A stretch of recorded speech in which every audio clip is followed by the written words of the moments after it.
Ladies and gentlemen, my name is Scott. Hey, yo. Is that his younger brother? It's gonna be Jef. The cream will rise to the top. Oh, yeah. And you're listening to all of the great action figures from our good friends at Hasbro. The Fullyposeable. Have your own WrestleMania with all your favorite figures. Wrestling Figure He's sold separately from LJN. Podcast. And we are the Mount Rushmore of professional wrestling.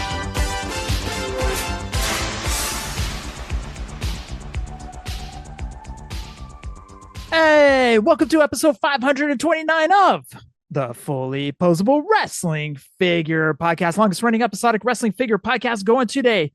My name is Jef, and sitting alongside next to me is my real life brother, not storyline brother, Scott. Scott, say hello. Hello. Scott, what's going on, dude? It was like 80 something degrees out here today. How in the world did we go from like 40 to 80? Like in the snap of fingers. It's weather time with Scott. It's weather time with Scott. If you want to know what California is like. I know it jumped up pretty quick over here, but that's okay. We're starting to hit that warmish weather as we get into WrestleMania season. Yeah, for sure. And speaking of going into WrestleMania season, are gas prices affecting anybody's decisions to go to WrestleMania? They just announced tickets dropping in price today. Oh, they did? They did. They announced some tickets. Like specifically, they mentioned the cheapest tickets in the stadium. They're going for a little bit cheaper now. I don't have exact prices for everybody, but it's in like the 175 range now. But even still, I mean, we're in a not war with Iran, and gas prices, at least out here, I'm looking at my pumps locally, and it's about $5.09 a gallon. Mm-hmm. A not war, KNOT. No, an NOT, Jeff. Oh, okay. Yeah, it's a not war. That phonetic alphabet always gets me. Sorry. Not war would actually be a great title for a Slipknot album or a tour. Oh, that would be good, huh? Yeah, that wouldn't be bad. I mean, they already have Not Fest, but man, Not War sounds pretty cool too. Yeah. By the way, you going to any concerts this year? We got anything lined up? Maiden in September. We're going to that. Can't wait for that one. Yep, Maiden, Anthrax, and Megadeth in September. Probably Dinner at the Rainbow one of those nights too. We'll see. More than likely. Can't wait. Watching Steel Panther because they are doing a 2026 tour and they're adding about 20 dates a shot. And so they just announced their most recent 20 and California's not in there yet. So the last time I saw them was March of last year. So I'm coming up on a year right now and I'm getting a little bit of withdrawal. So paying attention to Steel Panther, watching for that next leg of the tour. Hopefully they play San Francisco again. Yeah. I'm looking at tickets for what's the big thing out in Sacramento? Oh, Aftershock. The only night that interests me is Saturday. So kind of who's the headliner Saturday? Well, it's not who's the headliner, it's all the sub headliners. There's a lot of people. God, yes. Yeah, so there's not a lot headliners. Yeah, the KNOT headliners. Yeah.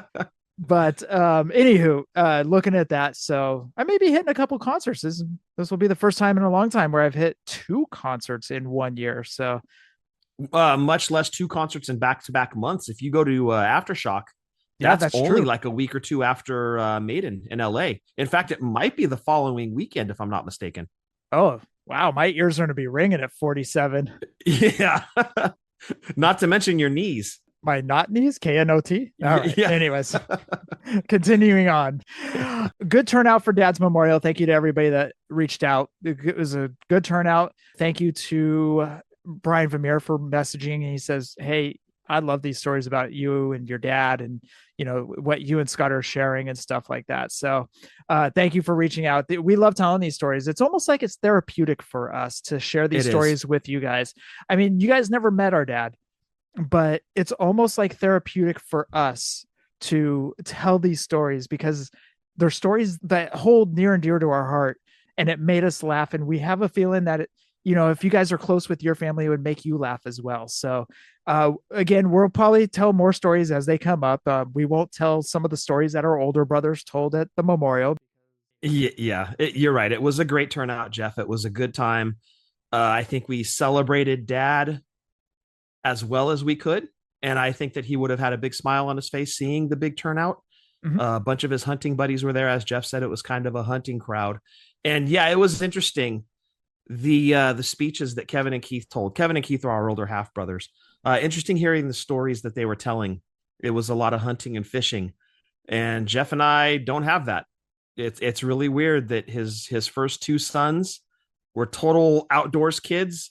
And Jeff and I, well, we have a wrestling figure podcast. We were indoor kids playing video games and playing with wrestling figures.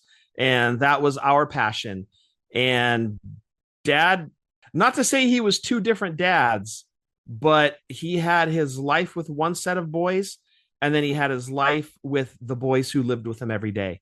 And I think Jeff and I definitely won at that because we had Dad every single day.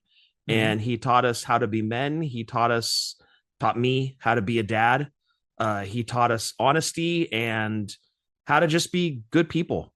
And I hope that comes across to you guys. And if, Jeff, you mentioned that the listeners didn't know Dad, but I think if they listened to a couple of the times that he was on, I think they'd have a really firm idea of who Dad was. While you may not have known him, you would get to know who he was and how he was as a man. Sorry, dude. Back when my 20s, Dad took away my man card. So he taught me how to be a man, but then he took it away. So I don't have my man card anymore from Dad. I would love to know why. Were you dancing to the Moesha song again? No, I told you to stop that. No, it was in sync. That was when the boy bands were hot. Come on now. Son, I'm not mad at you. Fun fact. Disappointed. One fun fact. I used to be able to do the bye dance from NSYNC in my goalie gear when I would play hockey. Used to be able to do that dance. Hey, it popped a few people. I did it as a goof. I was in my 20s. I didn't give a shit. So whatever. You had to just rile up the opposing team too as they miss a shot or you block a shot and you're like doing the dance. Oh my God. No, I never did it during that, dude. Oh, that would have been fantastic. That's the only reason I would learn it. Oh, no. It was like a taunt. It was like a taunt in WWE 2K. Exactly. Or in any of the Four Horsemen games where you could do the taunt, the special taunt. That would be just special taunt if he was in NHL. In NHL. Up, down, left, right, and Jeff starts doing the bye dance. Oh, God. All right. If anybody like to get any of our shirts, head on over to Pro Wrestling Tees or whatamaneuver.net. You guys know where to follow us on the social medias. And for the podcast, you guys know where to find us. You're listening to us now. Also, Foco, the gentleman I'm working with, Foco has not gotten us the code yet. I'm still working with him, so that should be coming up pretty soon. So if you guys are bobblehead fanatics or like Foco stuff and you like to purchase Foco stuff, please stay tuned. We are going to be getting that code here shortly. He said he's working on it and he was going to get back to me. So sweet. And you guys know where to send us any audio questions, or anything else at all. Send on over to fullyposeablewfp@gmail.com. Scott, we did get another question from Josh Thompson. I wanted to read this real quick because it does pertain to stuff that Dylan is putting up at Wrestling Figure Database. Okay. He said, hey, Jeff and Scott, JT here with that listener segment question. First off, boys, and I know this may be a bit dated depending on when you read this, but I hope the memorial service for your dad went well. Nice weather and all. It sure did. Thank you very much, JT. Beautiful day. This week, boys, I'm going to ask that you head to the Wrestling Figure Database, but not just to dust up on your wrestling figure knowledge, because he got us on that question last week. Fair. Well played, JT. We got Starcade right, though. Yeah, 50% of the time works every time.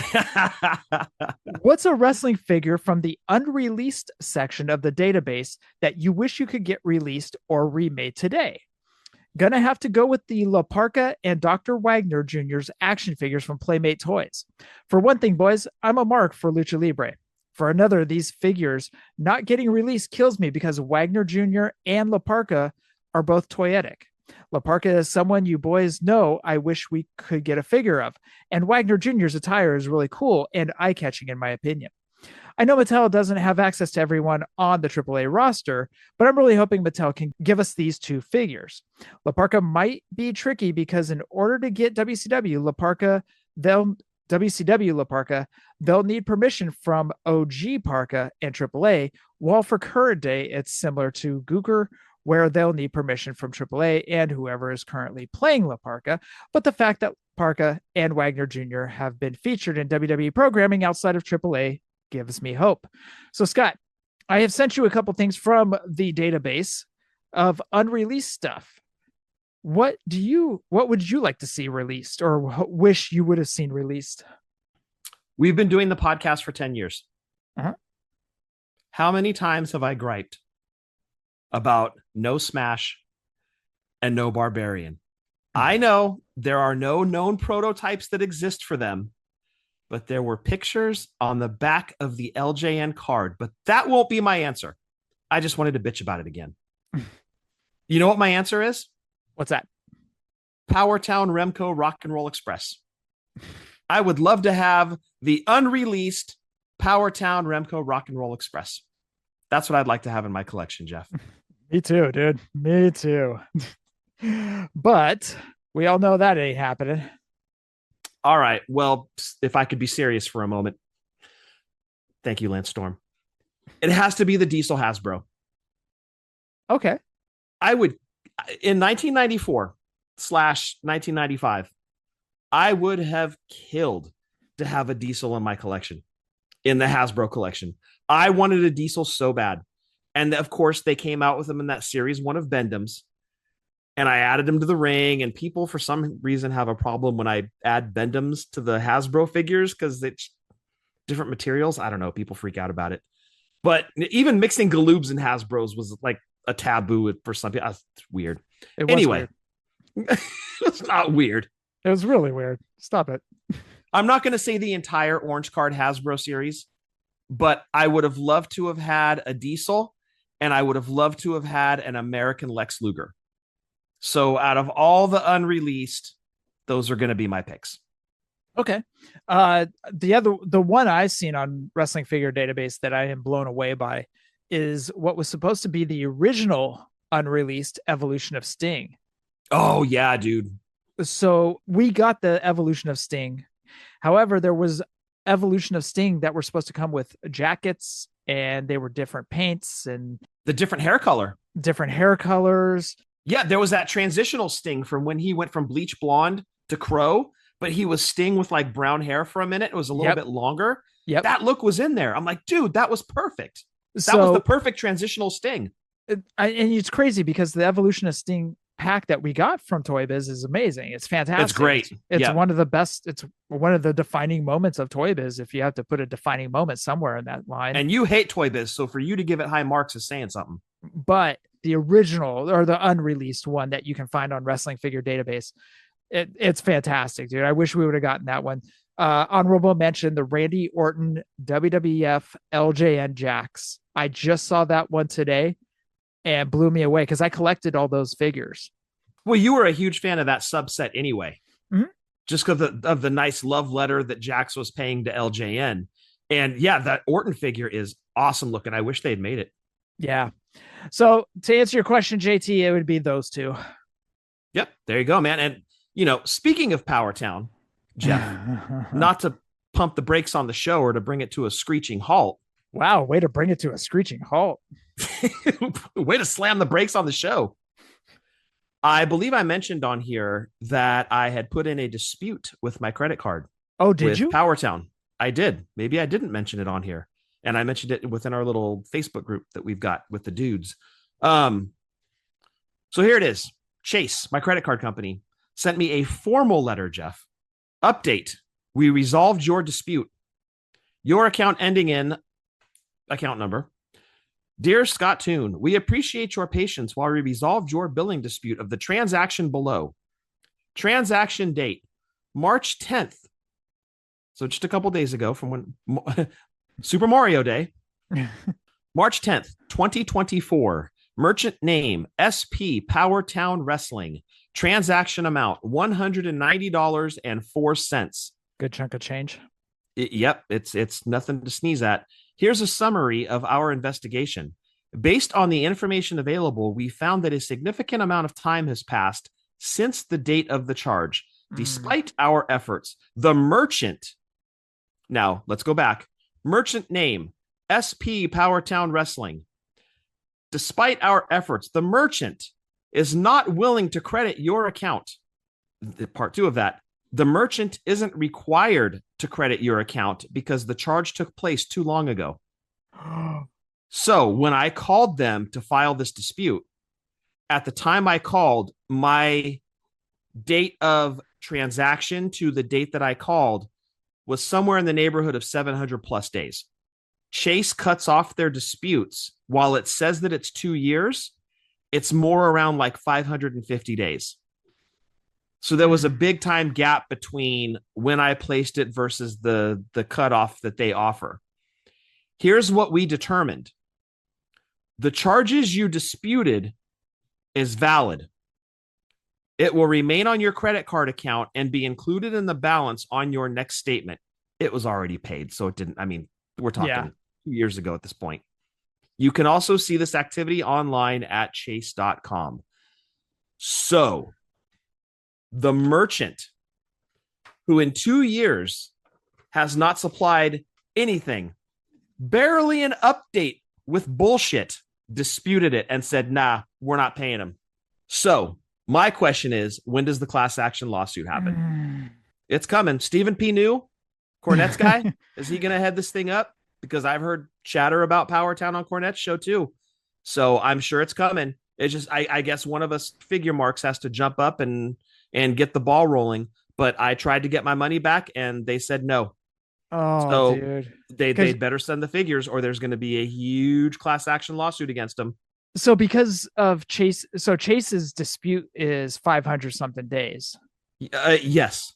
That's the window from the date of transaction to like 550 days past that is when you can dispute a charge.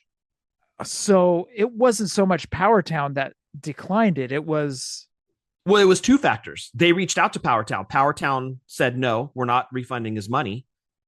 And that's when Chase was like, well, they don't have to. Damn it. So if I haven't said fuck you, Powertown lately, let me just get right to it. Fuck you, Powertown. Give us our figures. If you're not going to give us our money, give us our figures. Bunch of assholes over there, dude. And that was direct from Chase, huh? Your credit right from card? Chase. Yep. Dude. I mean, I should have seen the writing on the wall when all of this started up over a year ago, when people were like, hey, we're not hearing anything. I'm sorry, dude. I mean, we're all in that boat. I mean, there's no. I'm not the only one. I just wanted you guys to know that if you're thinking about doing a dispute, if you did like me and ordered those Remco style figures when they dropped for pre-order, you're probably shit out of luck. Well, thank you for doing that. I mean, I hate that it's the bad news that we were fearing, but I'm not even the worst off. I've heard people drop $500-$600 with Powertown and haven't gotten anything. And they're in the hole, not only for the Remcos, but for the TNA figures too. And that series 2 with Junkyard Dog and Medusa. Yeah, that's me. Yeah. Well, see, those figures are never going to see the light of day, dude. All of a sudden it's going to be the not war in Iran's fault and tariff charges and get out of here. Question is do they even have the money to pay back?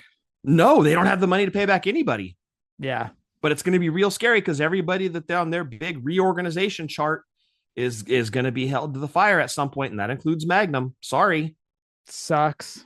It does, because all these other independent companies, and I'm looking at you, Major, I'm looking at you, Sean Ing with KWK, I'm looking at you, Hastel, that continually release great product. Latuni as well. Let's lump them into. They release great product. They get you your figures when they say they're going to get you your figures. And if they can't, they let you know why. And then they let you know when. Mm-hmm. Communication. And then when you finally do get the figures, they're incredible. When Powertown does crap like this, it gives all the rest of those independent companies a bad name. And that's not fair to them, because the actions of one shouldn't reflect the actions of all. But in a lot of comments I've read on social media, people kind of act like that. Oh, Powertown screwed me. And so that's why I don't do pre-orders with these other companies. You can't judge the rest of them by what Powertown did. I get their mentality and I get why they think that, but at the same time, other companies have proven themselves. And you mentioned 3 right there. Other companies have proven themselves. One has not. Don't let one reflect the other, because Major has given us stuff. They've sent out stuff. They've had stuff on our doorsteps. Same with Latuni, same with KWK, same with Hassel. and Zombie. I'll lump Zombie in there too. There's been product on our doorsteps that we have pre-ordered from them. Now, Powertown has delivered stuff to us, but how long's it been since we have put in our pre-orders to when we've had product on our doorsteps? All we got was Series 1 and the Cardona and Myers 2-pack. And the leprosy figures. Yes, and the Diamond Kerry Von Erich, which was essentially a repaint of the Series 1. Correct. So we've gotten those, but when was the last time we got those? It's been ages. I think the Cardona and Myers was the last one to come out, if I'm not mistaken. Yeah, and I believe you're right, because that was after Kerry. That was about a year and a half ago, if I'm not mistaken. Yeah. So, anyways, frustrating. No, it really is. It really is. And I hope that something is put together to go after them, because I'll sign up right away. Right away. Let's get this ball rolling, you guys. Just screw them. As you said, people have dropped $500-$600 on series of figures with them. And that's not, especially nowadays. Yes. You know, when you need it for gas prices and all that stuff. Yep. That's not chump change. That's money that could be used. We need, you know, so yeah, that's like 3 tanks of gas, man. Right. $200. Well, I'm sorry about that, dude. I mean, as I said, we're all in that same boat. Scott, did you pick up anything? Let's see. Did I pick up anything? Yes. So Damn Ghost and Super 7, they just released or shipped out a brand new Papa figure from the latest album. Mm-hmm. And then they released another one. Is it different? Yeah. Is it a lot different? No. This one, the new one, has bat wings on his jacket. Bat wings. On his jacket. Not his nutsack sticking to his legs, Jeff. It's bat wings on his jacket. Oh, that makes way more sense. Okay. Right. Yes. You know, evil and all that stuff. Mine went somewhere else. Go ahead. I understand. But I think this is the 6th Papa Ultimate that Super 7 has put out. Shannon's got all of them so far. I've made sure she's gotten all of them. And we're still waiting on the first dime. So come on, Super 7. You're hammering me with these Ghost ones. Give me one of dime, please. Well, to be fair, Ghost is a moneymaker for them. And they really are, dude. Yeah. We have seen this for so long. Super 7 has put so many Ghost Ultimates out. And every single time they're sold out quick. In fact, I mentioned this in our group text with Big Dave, but we went to the San Jose Toy Show and Super 7 had a big old booth and just nothing but Ultimates lined up across. First one to sell out, Ghost. That was the very first one to sell out. Yep. My concern is at some point it's going to get oversaturated and people are going to stop snatching them up the way that they have been. But so far, every single one of them is sold out. I don't know if actually number 5 sold out. That one might still be available. I believe that's like his purple outfit. And then the most recent one that just came out a few days ago, that one is still available. But yeah, the first few that came out completely sold out and go for quite a bit on the secondary market. It's just what it is. They keep pumping them out, but at some point it's going to be like Mattel with Roman Reigns figures, right? And John Cena figures and Seth Rollins. You oversaturate and people are going to stop buying every single one of them. So eventually it's going to happen with Ghost. They'll have to find a new cash cow. I'm saying that's going to be Dime. I hope he gets at least 3 Ultimates. Yeah. Cliff got 2. So yeah, Cliff Burton got 2. Dimebag deserves more than 2. Yes. I think his reaction style figure is still out and available. So maybe that's why we haven't gotten the Dime yet. We'll see. I would love to know if there's a Dime Ultimate. I've just been waiting with bated breath for that to hit. I would guess it's going to be this year, dude. If I had to put money on it, it's coming this year. The only thing that I got is luckily my coworker Eric picked up the Jesse Ventura LJN figure. He said he went to like 4 or 5 Targets over the weekend, and it wasn't because he was looking for LJN figures. It was just that he was just out and about, and he hit like 5 Targets over the weekend. But he found Jesse Ventura. He found 2 of them at all 5 Targets. Picked it up for me, dude. Remember how we were talking and we were just having that conversation about you think the Jesse figure that came out from Mattel Creations is going to be on your top 11? Yes. This Jesse from the LJN series is going to be in my top 11. It's that good. This is the Jesse This is the Jesse I wish we would have gotten back in 1986, 87. Announcer Jesse. Yeah. It's that good. I love the figure, dude. The pink, just the hot pink on him. The pose. the pose. It's reminiscent to LJN, but it has that updated look to it. Same pose, but the look that we wanted back then. So a Jesse Ventura is gonna hit my top 11, but I think it's gonna be the LJN as of right now. Early March. I know we still got a long way to go. Okay, well, you may be getting into a figure in the news coming up that somebody boldly claimed already hit the top 10 list for this year. Okay. So yeah, bold claim. And this person doesn't impress easy, and it's not Jesse Ventura. Well, we'll get into that here shortly. Let's get into new notable names that are going to be at WrestleCon. Kazuchika Okada. And that one is one I was hoping for, and it came true, and I will be getting a photo and an auto from him. Very cool, dude. Because you don't have any Okada signatures, do you? Just on an 8x10. Went to San Jose and New Japan Super Show, and they were doing meet and greets, but they were only signing 8x10s. That's right. That's what it was. I knew that you had an Okada picture / signing story, but did you get a photo with him? I did. I was doing the Rainmaker pose, and he was hella laughing, so it was cool. He's like, look at this filthy Mark. Dude, I was standing next to him doing the Rainmaker pose. It was cool. That's awesome. Yeah, it was a hell of a mark. All right. Anyways, Nikita Koloff. I don't have anything for Nikita to sign, but I will be getting a picture. TRT are the ones that did his retro style figure, right? But I don't think that one's available just yet. They're not out yet. Okay, got it. I mean, I do have a Nikita Koloff 2-pack with Ivan, but I wouldn't be able to get Ivan to sign it. So no, but you could have Nikita sign over him like I did with the Road Warriors 2-pack. Let me think about that. Because you could have him put like one-time tag team champions or NWA tag champions over Ivan. Damn it! Why'd you have to go there? It's something to think about, dude. Plus, you're getting red. You wouldn't do red, would you? No, God, no. What? They're in their red singlets in that. Correct. Not black. Correct. Okay, so red singlets. Man, I'm thinking white. Or maybe yellow. Yellow would look good over the top of it. Maybe a seafoam green or a neon green or a baby blue. My tried and true colors are always blue and green. Okay. Yellow wouldn't look too bad. I have Booker T in the red Harlem Heat gear. Okay. With a yellow paint pen on it. It was the one I was talking about a few weeks ago. Oh, the chipped. Yeah. Yeah. It looks good. So I don't know. I have some options: yellow and blue, seafoam green, maybe a light blue. I think any one of those will pop off of it. Package deal with Nikita, dude. Package deal, photo and auto. Get that 2-pack signed and have them over Ivan, right? NWA tag team champions, like whatever year it was, I think 85. All right, let me think about it. Do it. All right. Trust me. Neil Koloff. I don't remember Neil. Neil Koloff? Isn't it Neil Koloff? That was on the Neil Koloff. That was on the picture. Wait, let me see. Hold on. Neil. that was on the picture. That's ridiculous. What?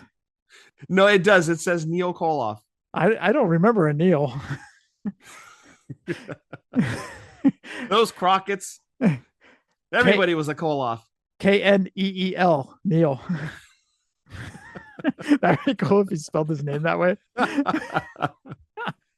Neil and Bob Koloff. And then there's it's a trio.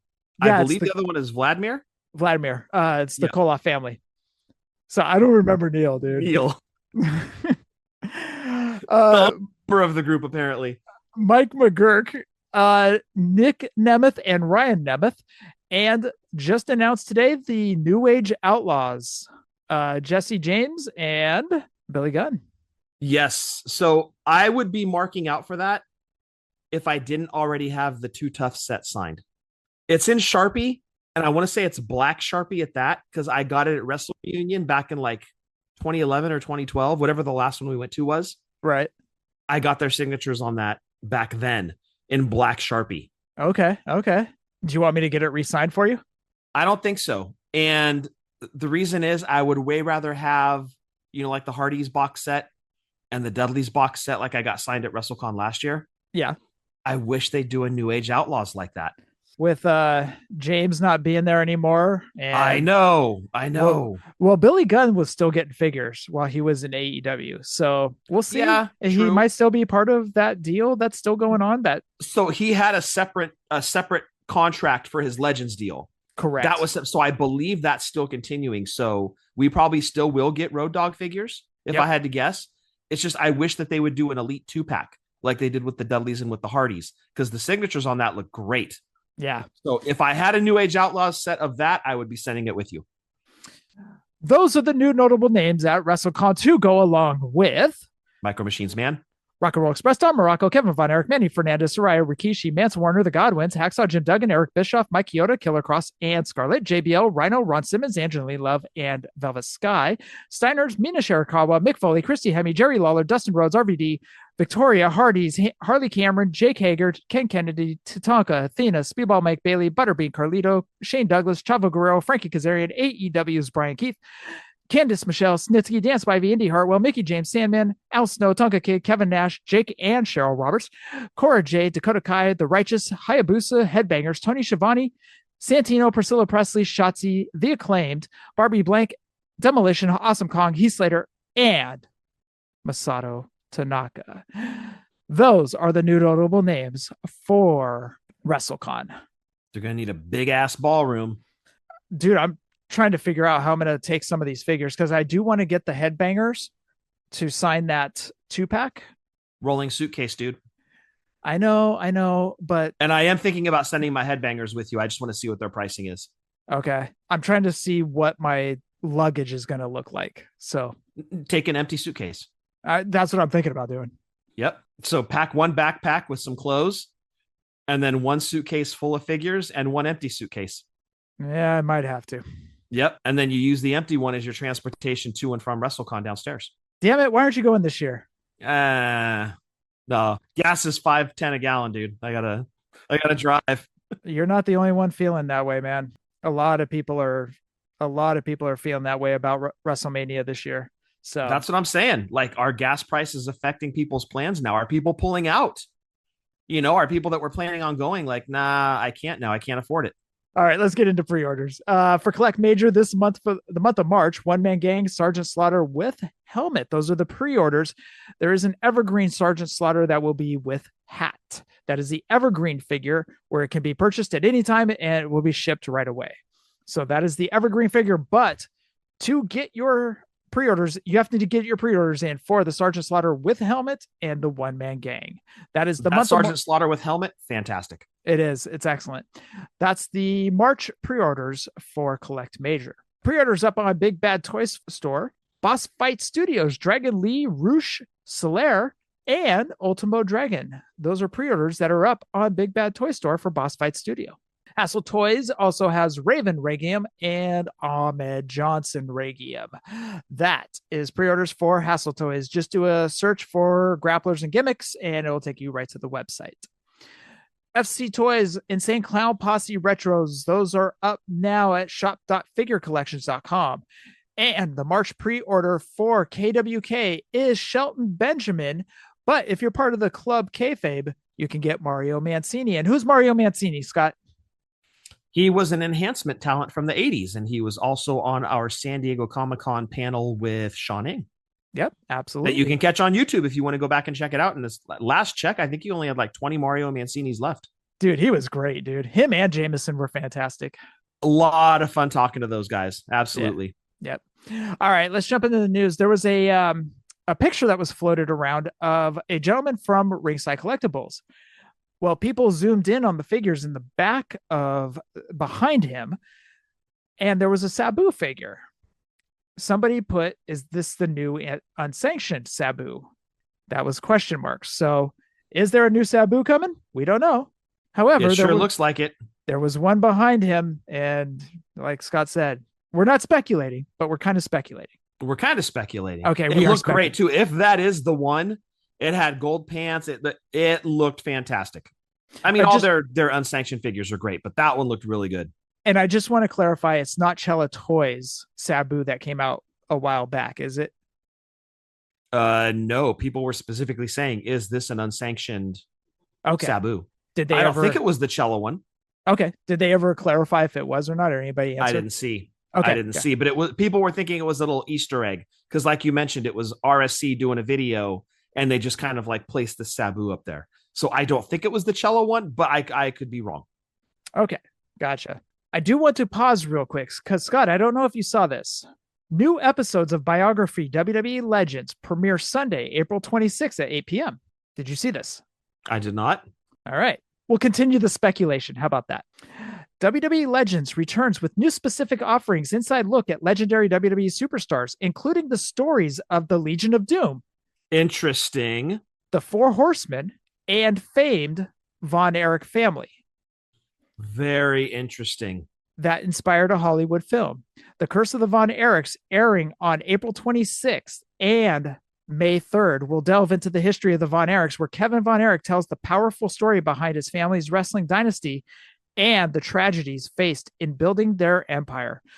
Following on May 10th and May 17th, respectively, are special 2-hour episodes highlighting the Legion of Doom, also known as the Road Warriors, who are regarded by many as the greatest tag team in pro wrestling history, and the Four Horsemen, who were wrestling's first true supergroup, led by Ric Flair, Arn Anderson, and Tully Blanchard, and others. Let's keep the speculations going. Well, I mean, now I start watching for Legion of Doom and Von Erichs in the WWE trading card apps that I have, Supercard and the Tops app. I think I was just saying, what was it, last week, that it's high time the Road Warriors come back to the WWF family or WWE family. Yep. Dude. Yeah. I fingers crossed. I hope it happens. Again, I'm going to be watching my card apps now because I haven't seen anything Junkyard Dog in a long time. Okay. And all of a sudden in the card app, I noticed earlier this week, Junkyard Dog is showing up as a card in Supercard. So, I mean, I don't know. I don't know if he's been in the 2K games because I don't buy those. Although I'm on the fence on this year's. It looks pretty good. I don't know if JYD's in that or not. But we haven't had a JYD in forever. And he's tailor-made for the Coliseum collection. So just, again, if we're in speculation realm right now, okay, hypothetically, they get Legion of Doom. Okay. What's your first wish list right out of the chute? What look? What line? Well, they did the NWA look in their original WWE Legends series. Yes. They also did the red and black look from the 92 look, 91, 92 look. They did the blue and black. They did the blue shoulder pads. The mid-90s WCW look. They've got to go gold shoulder pads. That would be your first. Yep. Right out of the gate. Yeah. I mean, you can go back to the tried and true, but you can go back to the tried and true red and black shoulder pads, but they've already done it. RSC's already done it. You're just rehashing stuff that has already just kind of been given to us since they've been out of the game. So why don't we go with something new?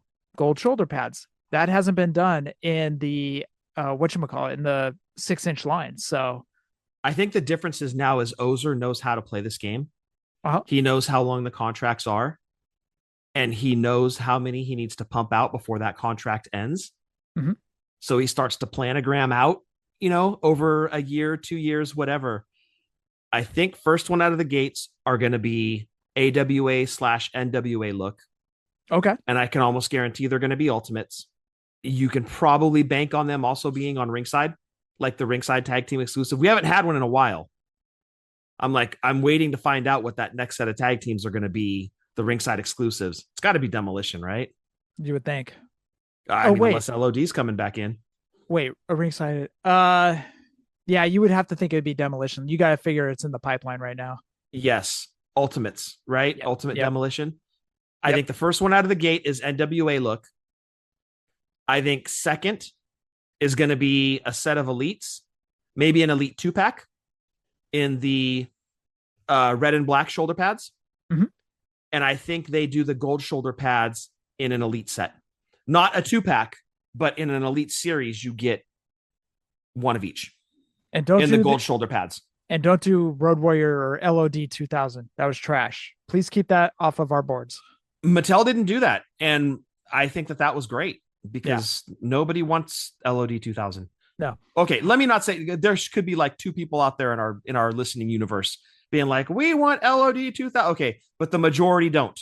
Yeah. So I think Mattel's smart money is tried and true NWA and WWF standard looks, SummerSlam gold shoulder pads, and then anything else is gravy. I think that they do black and blue LOD before they do LOD 2000. I want to go back. Junkyard Dog is part of the 2K26 roster as part of a Legends roster. So I did want to put that in there. Got it. Okay. It's shocking we haven't had a Junkyard Dog figure since his Legends figure, right? Mm-hmm. When they had the variant, the blue and the red. Yep. That's been at least 3 years. Was that the one where he came with the crown? Yes. Yeah. That's way too long between JYD figures. And my gripe with that figure is it wasn't thick enough. He should have been. Yeah, you're right. He should have been like a thicker looking character. Agree. Especially if it was crown wearing Junkyard Dog. Exactly. That was 87 Dog. Like, yeah, he was putting on weight then. He was taking the mass gainer that Cartman was taking for the beefcake. You know, remember beefcake? Yeah, we need another JYD in the family soon. So hopefully it's body accurate this time, tailor made for Coliseum collection. Maybe put him with Tito and LJNs too. And LJNs, absolutely. All right, let's go over to Big Shot Pillow Buddies. GetBigShots.com. They now are showing off their Danhausen new pillow buddy that they have available. Excellent looking figure. Danhausen's becoming a beloved figure in the WWE universe. Hasn't even wrestled a match yet. No, he's just cursing people. It's great. I wish I could just walk around and curse people. I mean, you can. You might get dirty looks from people. Whatever. It's fine. Yeah, exactly. Whatever. Grapplers and gimmicks. Marc Mero Regium head was shown off. Looks good, dude. It just looks like Marc Mero. It's all it I does can look say. like, yep. But it was shown off. And now if they do Johnny B. Bad, I'll be tempted. I would love to have that for a WCW shelf. Okay. Did you clean up your detail behind you? No? All right. I did not. Nope, it's still a mess. Okay. So I got to bring you your Aaron Judge Funko. I have to bring you a riser. I have to find the riser. Don't break your back doing it, dude. Oh no, dude. It's breaking my back looking for figures. I call that Monday through Sunday, dude. That's what I do. Yeah, I'm running out of space on my LOD shelf. There's just not enough room inside the detail for one shelf of LOD, so I'm moving them to the bookcase. Okay. And that opens up an extra slot in the detail that's going to be 80s now. Nice. I like it. Yep. It'll be 80s. I like it. Collect Major. So coming up soon is the New York Big Event, and they are going to have a Rick Martel big rubber guy that will be on the table for Rick Martel to sign. So it's a special event, Rick Martel, that will be available to purchase there at the New York Big Event to get signed by Rick Martel. Yeah, and from what we've heard is Martel doesn't do a lot of signings. So if you want to meet him, now's your chance. And if you don't have anything for him to sign, well, the Major's got you taken care of. Stop by their table, say hello to Canik, get a selfie with him. The dude is awesome. And he'll hook you up with a Rick Martel. Go get it signed. Yep, absolutely. So in purple, by the way, Rick Martel in purple gear, no shirt, just wrestling gear, Rick Martel in purple. Yep. It's Rick the Model Martel, not Strikeforce Rick Martel. Correct. Yes. Yeah. So that is going to be at the New York Big Event. Rick Martel, Collect Major figure. Nerds Closet also coming in the news this past week. They are going to be doing a Cup of Coffee Macho Man 2-pack. What are these two figures? How are they going to differentiate the Macho Mans? Well, two different machos. One will be in a red and yellow tie-dye shirt with jeans. In his right hand, he's holding a cup of coffee. The other macho is in the purple macho shirt with pink trunks and yellow knee pads, holding the creamer for the cup of coffee. So that will be Nerds Closet, two macho figures in one set. It's the Cup of Coffee series. So that macho with the creamer, think that Legends figure that came out a few years ago from Mattel. Yep. It's in Nerds Closet form. So they're also doing Macho Man. Everybody's got the rights to do Macho Man, so now you can just buy machos to your heart's content. Mattel doesn't even need to. They don't even need the license to get him back. I mean, it's just there's so many. We're being taken care of by the third-party companies with macho figures. You're not wrong, dude. You're not wrong. Like, really, is it just a matter of time before somebody does a 6-inch scale WrestleMania 7 Macho Man?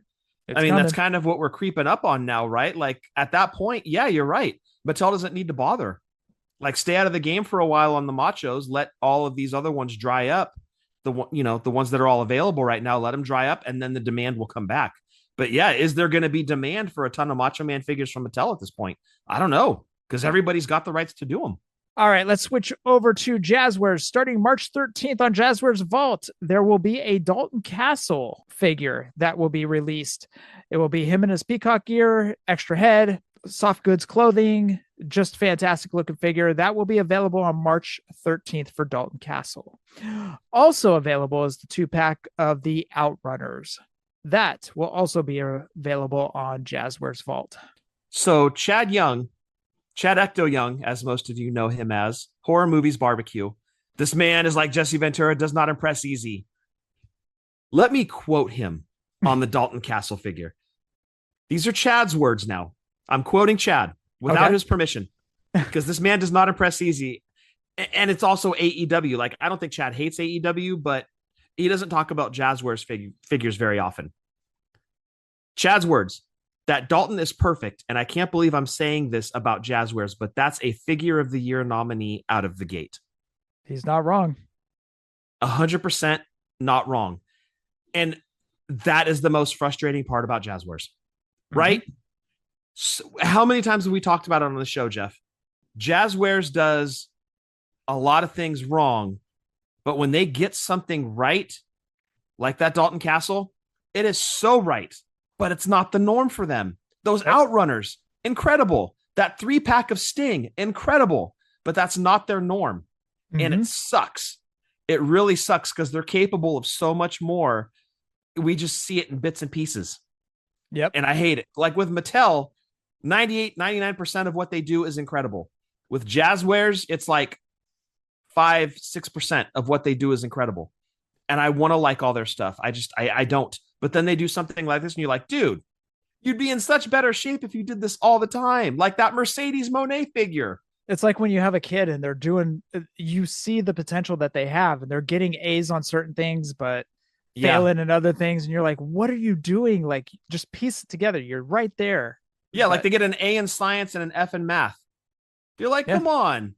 Like That's if true. you were getting an A in PE and an F in everything else, like, okay, you can write that off, but man, they do so much wrong. And then they do these sets of figures, the Outrunners and Dalton Castle. You're like, you guys, this is amazing. Do this with everything. Yeah. But alas, here we are. Now people are going to play the long game with it. What? I don't know what you're talking about. What? Not you, Jeff. Of course not you. Hey, I learned from the best, aka Norm. Played the long game. And from Steve Fountas, Retails for Suckers. That is true as well. Also, from My Damn Toys, who's a great guy, by the way. WWE Elite Series 127 lineup: Sami Zayn, Alexa Bliss, JC Mateo, Nathan Frazier, Bronson Reed, and Ruber to be LA Knight. Credit to Mitchell Craig on Twitter for the info and graphic. So that is Jeff Cobb getting his first Elite. Yep. First figure since FTC. Yeah, exactly. I love when good things happen to good people. Jeff Cobb is one of those good people, so I'm super happy for him. He's really good peoples. He's good peoples. All right. For the nostalgia segment, we're going to go into the WWF WrestleMania arcade game. So many fun memories with this. But what was that game? It was a professional wrestling arcade video game released by Midway Manufacturing Company in 1995. It is based on the World Wrestling Federation Professional Wrestling Program. Game features digitized representations of 8 WWF performers who are pitted against each other in fast-paced matches inspired by Midway's Mortal Kombat and NBA Jam games. Which ruled the day at the arcade. Those two games, if you went to an arcade between like 94 and 96, guaranteed your quarters were getting pumped into Mortal Kombat, Street Fighter, or NBA Jam. And they nailed it right there. Fast-paced games, super fast, that started the short attention span, I think, where it was just like boom, boom, boom, boom, game over. Yep. And this just kind of slid right in on that train, and it was a Midway game, just like NBA Jam, just like Mortal Kombat, and it just fit perfectly into that era of arcade gaming.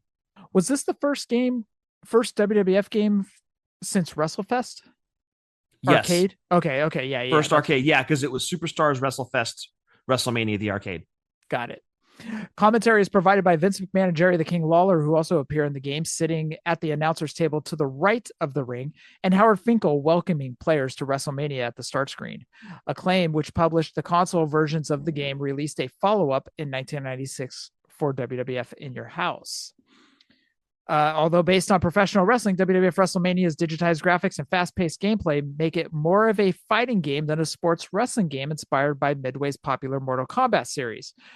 What separates this game from previous and future WWF WWE video games is over-the-top and very cartoonish attacks. Examples include Doink the Clown pulling out a mallet out of thin air, Razor Ramon's arm transforming into a blade, or Bam Bam Bigelow's fist catching on fire. While actual wrestling moves are present, matches consist primarily of strike attacks and special moves. There are other similarities to Mortal Kombat games, such as uppercuts that cause the opponent to go sky high, flawless victories, and very tongue-in-cheek character animations. WWF WrestleMania's one-player mode has the player choose one of 8 wrestling superstars: Bret Hart, The Undertaker, Shawn Michaels, Razor Ramon, Bam Bam Bigelow, Yokozuna, Doink the Clown, and Lex Luger. A unique feature is that each character can bleed an object that represents them. Such bleeding objects include dumbbells flying out of Lex Luger and Valentine hearts coming out of Bret Hart. Programmer Mark Turmel, stated that I worked 16 hours a day, 7 days a week for 6 months to get WWF WrestleMania out. People play the game all day in my office and give me feedback. Plus, artists are always coming in with new ideas for me and my partner, Sal DeVita. Shortly after the game was released, Midway executive Roger Sharp claimed that Atom Bomb appears in the game. Many years later, developer Sal DeVita confirmed that Atom Bomb was a hidden character, but also stated that the character in the game was not fully completed. It came out, ports were developed, Mega Drives, Genesis 32X, Super NES, PlayStation, Sega Saturn, and MS-DOS. The Super NES release omits Bam Bam Bigelow and Yokozuna when the maximum of 3 characters are on screen simultaneously. Oh, that's interesting. What system did we have this for? SNES, or did we have it for Sega? No, I thought we had it for. Or PlayStation. Did they say 32X? They did say 32X. I know we didn't have it for 32X. Sega CD. They said Sega Saturn, PlayStation, Super NES, Mega Drive / Genesis, 32X, Super NES. I thought we had it for Super NES. But we had all those characters, though. We didn't have any characters omitted. We had Bam Bam in our game. Well, they say right here, the SNES release omits Bam Bam Bigelow and Yokozuna. When the maximum of 3 characters are on screen simultaneously, the game slows down. Yes, we had it for SNES because I remember the game slowing down. It also but we had Yoko and Bam Bam in the game. Oh, yeah, we did. We did. I don't think we had it for the Super Nintendo. Now I don't remember which. Did we have it on the PlayStation? I know. Yeah, maybe it was PlayStation. It might have been because we got the PS in 95. Correct. So I think we had it for the PlayStation, dude. Oh, okay. Because I remember the game slowing down. I remember that was frustrating. Yeah. Oh, yeah. I do remember that too. But I don't think that we had. It wasn't a Genesis port that we had, and we had all the characters. So I'm positive we didn't have the Super Nintendo version of it. Okay. But now I'm starting to think it was the PlayStation version that we had. Well, the PlayStation version omits most of the background music, especially during the matches, match transition and title screen, and plays the theme songs of victorious wrestlers on a small loop. Only after one-on-one victory between 2 players. And the only other music is played during the end of the Intercontinental or World Wrestling Federation tournaments, the end of the Tag Team Rumble, and during credits, but includes much more improved graphics with no slowdown. Okay, I remember ours slowing down, so I don't think we had it for PlayStation. It was Genesis then. It must have been Genesis. Or the 32X. Yeah. Yeah, we had to have had it because I remember the slowdown. I remember it was kind of frustrating. Yeah, and I know we had it at home because we played that thing all the time. Yep. So reception. I'll give you kind of some GamePro. Let's go with GamePro. Out of 20, GamePro gave the arcade 19.5 out of 20. Hell yeah. They gave the PlayStation 19.5 out of 20, Saturn 18 out of 20, SNES 6.5 out of 20. When you omit characters and have the slowdown. That's true. That's true. Let's go Electronic Gaming Monthly. We already remember that. EGM, they gave the PlayStation 9 out of 10, and they ignored all the other video games, all the video game systems, I should say. Well, I mean, cream of the crop at the time was the PlayStation, so. IGN gave the PlayStation a 7 out of 10 and the 32X 5.5 out of 10. GamePro did give the award of best 32X game for 1995. Okay. So I remember primarily playing this game in the arcade. Yep. And I remember Disneyland. When we'd go to Disneyland, me, you, Big Dave, Franco, we would always go to the arcade by Space Mountain. It's not there anymore. It used to be huge. It was it the Starcade? Yeah, it was called the Starcade. Starcade, which was awesome. Not spelled the same, but still awesome. And they had WrestleMania in there. And you were probably, out of all of us, the best player at that game because you would just play as Bret Hart and just wreck shop. And kids would come up and put their quarters down and play you, and you would just wreck shop on them, and they'd have to go get more quarters and come back, and you'd still wreck shop on them. Yeah, I and wasn't leaving that game. Court. Yeah. you, Franco, and Dave would want to go on rides or something. I was like, no, I ain't leaving, dude. I'm on a roll with Bret Hart here. I'm wrecking shop on these fools. I don't want to. Yep. And it was frustrating too, because you'd be playing through for a championship, and then somebody would come up and put a quarter in. Yeah. And then all of a sudden you'd have to face them, and that made you angry. And then you'd whoop their ass with Bret Hart. And you would just hold court, and it was awesome. And then when they came out with the home port, like that was it. But if you were playing fighting games back in the 90s, like Street Fighter, Mortal Kombat, you all know that it was button combinations and joystick combinations to pull off moves. This was the same. Like to get Doink to pull the mallet out, you had to do a combination of moves. To get Doink to do the hand buzzer, you had to do a combination of moves. Undertaker to hit up somebody over the head with a tombstone, you had to do a certain combination of buttons or joystick. Same concept as like Street Fighter to throw a fireball, or, you know, to do Dhalsim's spin, or the lightning hands with E Honda, or in Mortal Kombat to do a fatality. All of those same elements were in this game. So it really kind of fit in with the fighting games of the time, because it pulled all of those same elements in. Just now you were 8 different guys, which also, that roster is smaller than WrestleFest. Mm-hmm. And that's crazy. Whereas WrestleFest was very cartoony, animated graphics, right? This was mocap. Yeah. Motion captured. They actually had the guys in the studio and digitized them and then put them into this game. So when you played it, you almost felt like, okay, I'm really playing as Bret Hart. Mm-hmm. But it was such hyperactive gameplay. It was so fast paced. You put your quarter in, and literally it was like 30 seconds, boom, done, match over. Yep. Either won or you lost, but it was over in a hurry. It was quick. Now, do you remember the first time you saw this game? I don't. So you guys remember how Dad would you guys would go to Blue Bayou for lunch? Yep. At Disneyland. Yes. You guys there was always one day, Mom and Betty, Dave's mom, would set up a reservation for whoever wanted to go to Blue Bayou. Well, Dad and I didn't like Blue Bayou.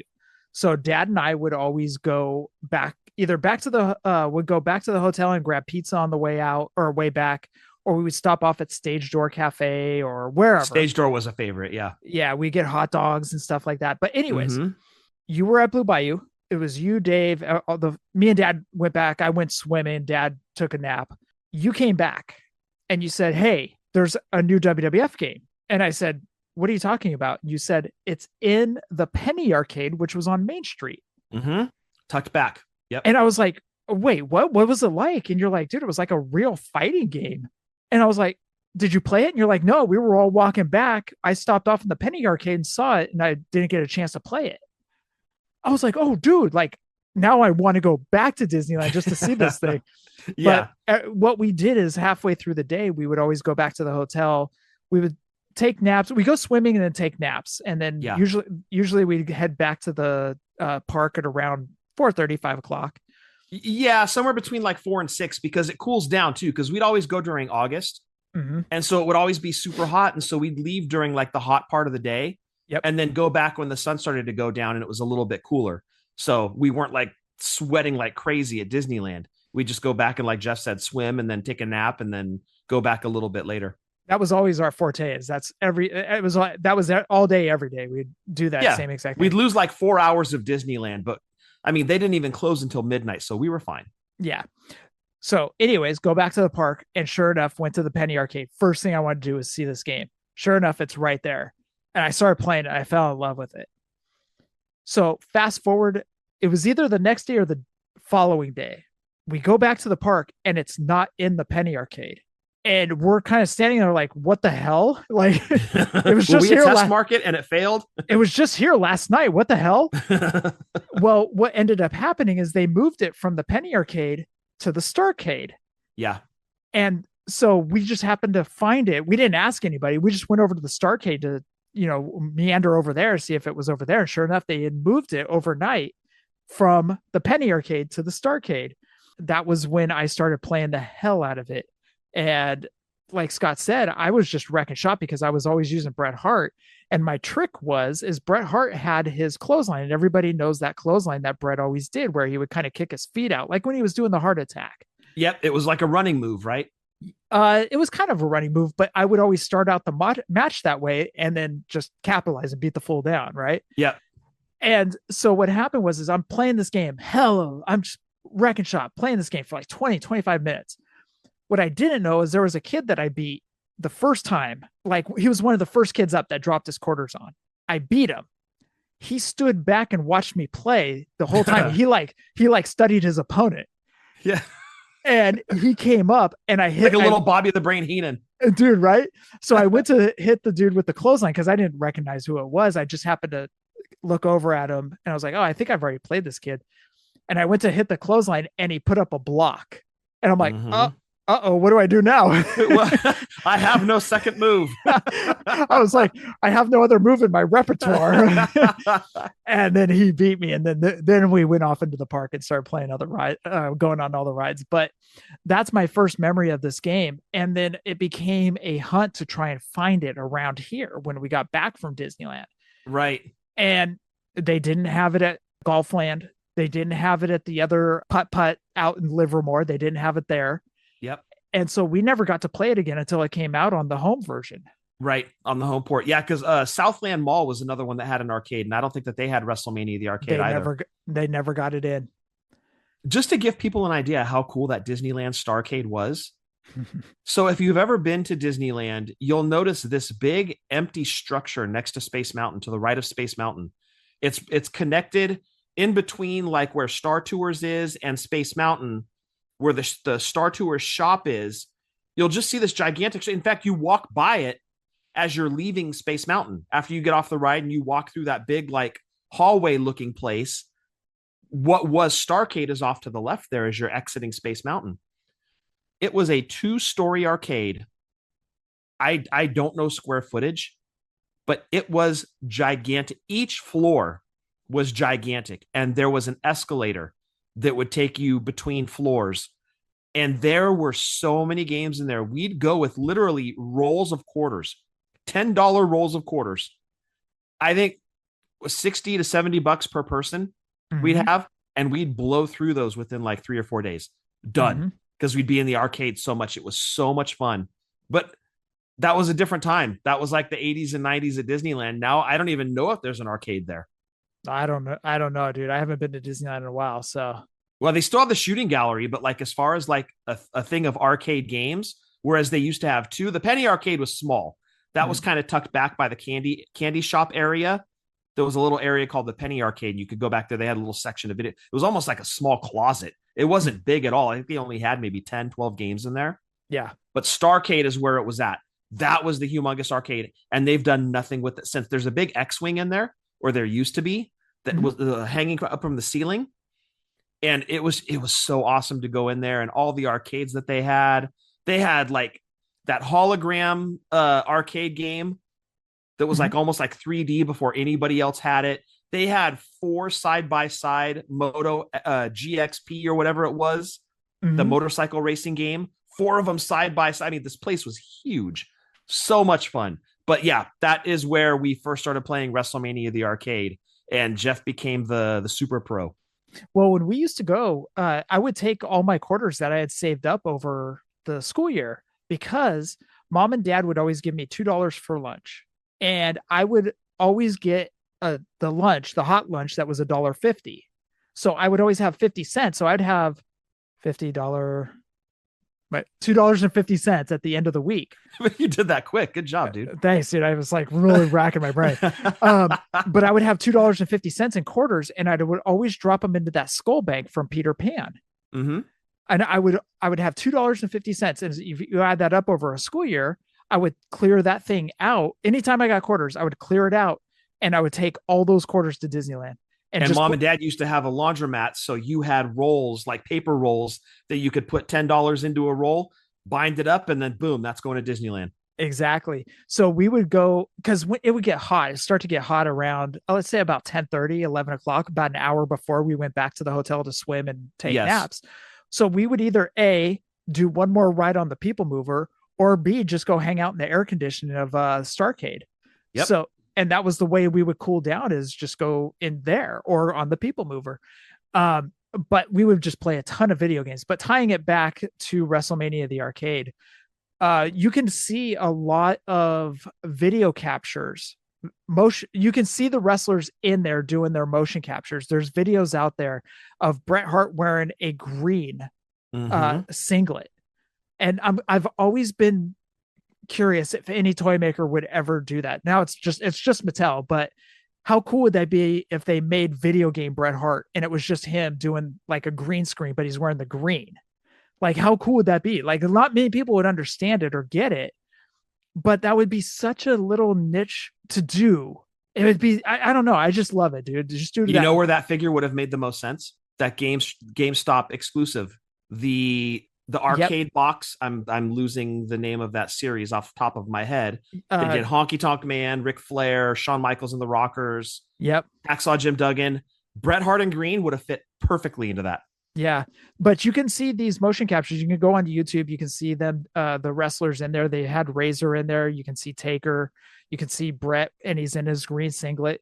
But you can see them doing their moves and doing the stuff to capture everything. It's on YouTube. You can find it. Or a lot of people have done reels or stuff like that, Instagram reels with it and stuff. So you can find them on there.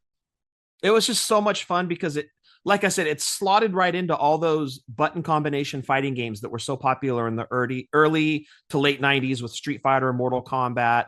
There were a few others, that Killer Instinct. There were a few others that came out kind of like that, but this slotted right in. Just the difference was there wasn't any blood like in Mortal Kombat. It was just dumbbells flying out of Lex Luger or hearts flying out of Bret Hart. They put those extra creative touches on there, and it made it so much fun. But the roster of 8, I still laugh about that now. Even if you include Adam Baum, that's only 9 guys in the game. So it's pretty funny that in the mid 90s, even Mortal Kombat had more guys in their roster than that. But I don't know. The roster was thin. I mean, who are you going to put in? Men on a Mission?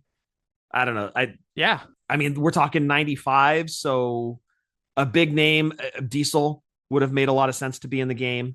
Goldust would have been on the outside because he came in mid to late 95. I think by the production on this game, I don't think Goldust was there yet. Warrior definitely wasn't. No. So Ultimate Warrior wouldn't have fit in there. So you're looking like probably like 1994 roster. So it's really surprising Diesel wasn't in there. I don't know if he was considered, but Adam Baum being in there and not Diesel, that's kind of a head scratcher. True. But yeah, it was so much fun, and it fit into that era of video games perfectly. It's kind of encapsulated into that little time frame where Mortal Kombat and Street Fighter ruled the world. And then kind of on the outside looking in, you had this game called WrestleMania the Arcade that was in the true spirit, even made by the same company as Mortal Kombat, but was kind of its own little thing. And one of the things that was in that article too, Jeff, it was the 3rd most popular arcade game that year, WrestleMania the Arcade. So even though business was in the toilet in 95, video game at the arcade was still doing pretty good. And there's also one little saying that we always say between each other. I already threw out some expletives to Powertown. So all the F-bombs are on your side now, dude. All right. So if you guys know, there's a combo. There's like combo points or whatever that you would get. So if you hit like 6 consecutive moves, you got combo points or something like that. Yeah, so you could like punch a guy into the air, and then like Jef would jump up and clothesline him down, and then as he's bouncing back up in the air, you hit him with a backbreaker. So you could do like combination moves, and it would deplete the guy's energy bar. So Scott gets home from work one night. Scott's upstairs playing WrestleMania with me, and I can't remember if it was you. It was me that said it, right? It was you. Yeah. So I'm wailing on Scott. I'm hitting him with like hella combos. And somehow he got like a punch or he got a move in. And we're playing and we're mashing. And I go, oh, God damn it, dude, you fucked up combo. And Scott lost it. Scott just freaking lost it. And we both just started rolling. Like we're just trying to play the game.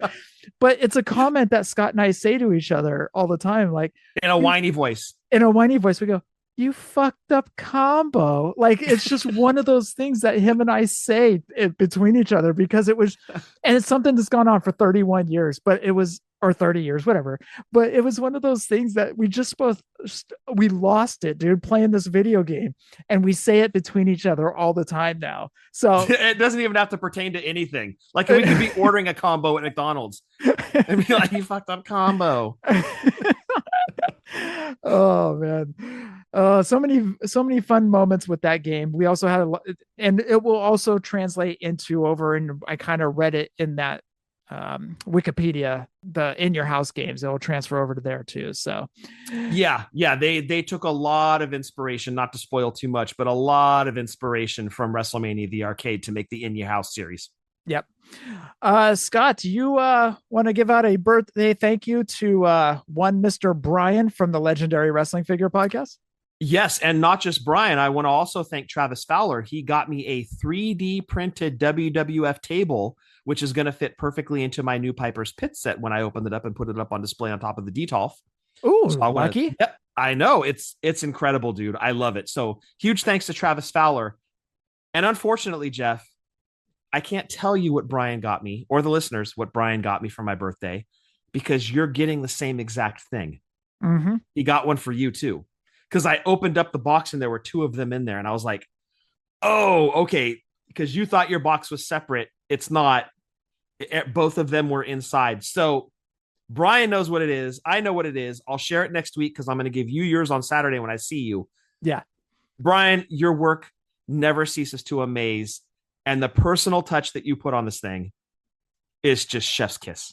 I saw it and I had to look again and then look one more time and was like, he totally nailed that. Oh my goodness. I think I know what it is. Go ahead and guess. He repainted an Outback Jack and he put an alligator with him. I'm not going to spoil anything, Jef. I think I'm onto something. All right. All I'm going to say is Brian, I truly appreciate the personal touch that you put on there. And I know that Jef will too. It means the world. So now, Jef, behind my monitor that I'm talking to you on, I've got the painted Jimmy Snuka with the chewed off toes. I've got the painted hair George Steele, the WrestleMania 3 Ricky, and then the figure that Brian sent me that you're getting the same figure. Super happy to have it in the collection, and it fits in that lineup so great. All right. Also, check out our friends at TB Toycast, Steve over and Eric over at the Positively Pro Wrestling Podcast. We mentioned Brian. Check out his podcast as well with the Legendary Wrestling Figures. Work the Art Podcast with Jef and Jamie. Pod Subject to Change with Nick Dunham and his son discussing wrestling from all eras. Of course, the lovable, the great Ryan Buds with Trivia with Buds. Check out his podcast each and every day. Chick Foley Show. And of course, Rucker and EJ with Boot to the Face. All right, Scott, that rounds out this show. Oh, by the way, did you see the new Taco Bell menu? Oh, dude, it's going to be a good year. Creme brulee, crunch wrap sliders. Stop tickling my ass. I can't wait. My coworker, Eric, loves creme brulee. Me too. He's nervous about it, but he's like excited about it at the same time. So me too. It's nervous and also very excited to try it. Yes. Anyways, Scott, for episode 529. Anything else? Stay safe, stay healthy. Big Life since 2016. Happy toy hunting, and be good to each other out there. And also, Scott, I need to give you a trophy. I'll give it to you at the draft. Since you're going to be at the draft, I'm going to bring it to the draft. Okay. What? That's what you said. What, the past 2 times I saw you? Yeah. Oh, yeah, I'll bring the trophy yeah. No. I've got to properly present it to you and hand it to you at the draft. That's where it's going to make the transition, because that's an appropriate time and place. You will acknowledge me. Yeah, I will acknowledge you. I'll throw up the 1. I'll acknowledge. No, you got to throw up the 3. The 3. Oh, because you're a 3-peater. You have a 3-peat offense. I changed my name to a symbol. Oh, I'm changing my name to Thoughts and Prayers, THOTS and Prayers. I'm thinking about doing that. Thoughts and Prayers tune. The Thoughts and Prayers tune, yeah. Anyways, I want to thank everybody for listening to episode 529, 471 to 1,000. Adios.